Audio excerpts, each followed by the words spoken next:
Hi everybody, Dr. Zeev Simon here.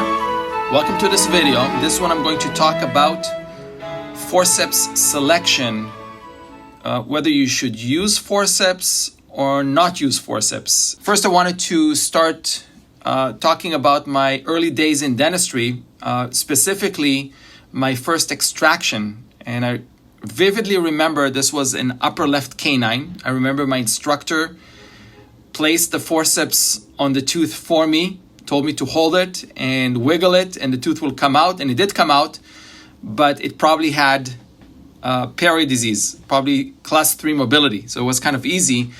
But what I remember is that it did not make sense to me. I didn't have any clarity about forceps selection.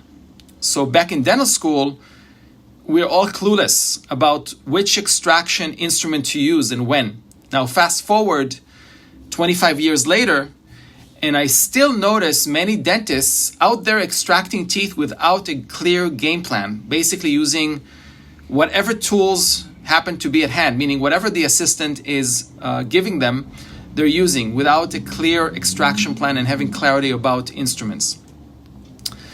Now, over the years, I've also heard some interesting statements from dentists and from various educators.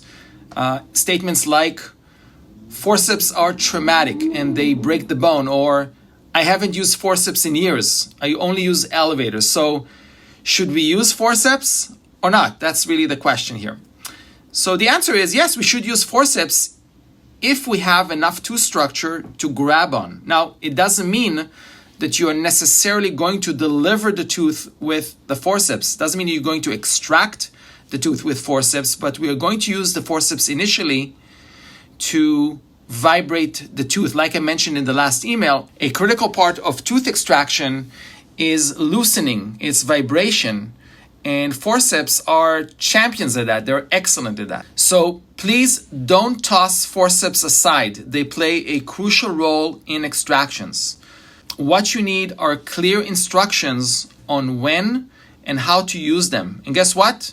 I've got something coming your way very, very soon. I created very clear extraction plans for every tooth in the mouth, including the forceps selection. So let's start by talking about forceps tips design. There are two main types, and the choice depends on the amount of tooth structure you're working with. So if you got a good amount of coronal tooth structure, the tip design will match the average crown contours.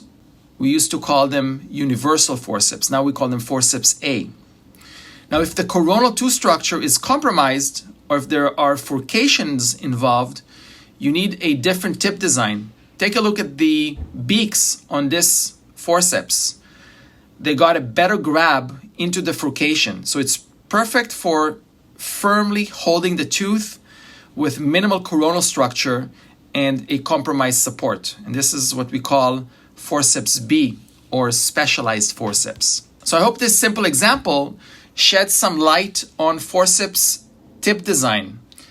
And I'm so excited to share a straightforward method for extracting teeth that you can easily implement in your practice. The same system, the same method that I use in my Beverly Hills practice as a surgical specialist.